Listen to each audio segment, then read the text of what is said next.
Le tueur de Samuel Paty a-t-il agi seul? A-t-il eu des complices? Dans la nuit de mardi à mercredi, 7 personnes ont été déférées pour être entendues par un juge antiterroriste. 7 personnes, dont 2 mineurs, ont été déférées cette nuit dans la perspective d'une ouverture d'informations des chefs de complicité d'assassinat en relation avec une entreprise terroriste, de complicité de tentative d'assassinat sur personnes dépositaires de l'autorité publique en relation avec une entreprise terroriste et d'association de malfaiteurs terroristes en vue de commettre des crimes d'atteinte aux personnes. Parmi les personnes interpellées, le parent d'élève qui a lancé la mobilisation contre Samuel Paty via les réseaux sociaux au début du mois.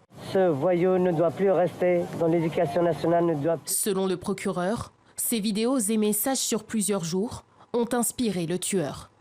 Le père de famille a aussi été en contact avec ce prédicateur et militant islamiste, Abdelhakim Sefrioui, fiché S. Le collectif pro-palestinien qui l'a cofondé vient d'être dissous par les autorités. Seront aussi entendus 3 amis du terroriste qui se sont livrés au commissariat d'Évreux. L'un d'entre eux aurait convoyé l'assaillant jusqu'à Conflans-Sainte-Honorine. Enfin, 2 collégiens de 14 et 15 ans ont été présentés à un juge des mineurs.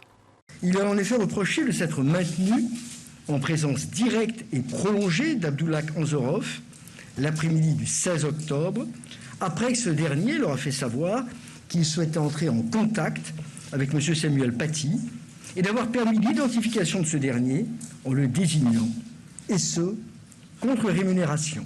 Tout comme les 5 autres suspects, ils encourent des peines qui pourraient être très lourdes.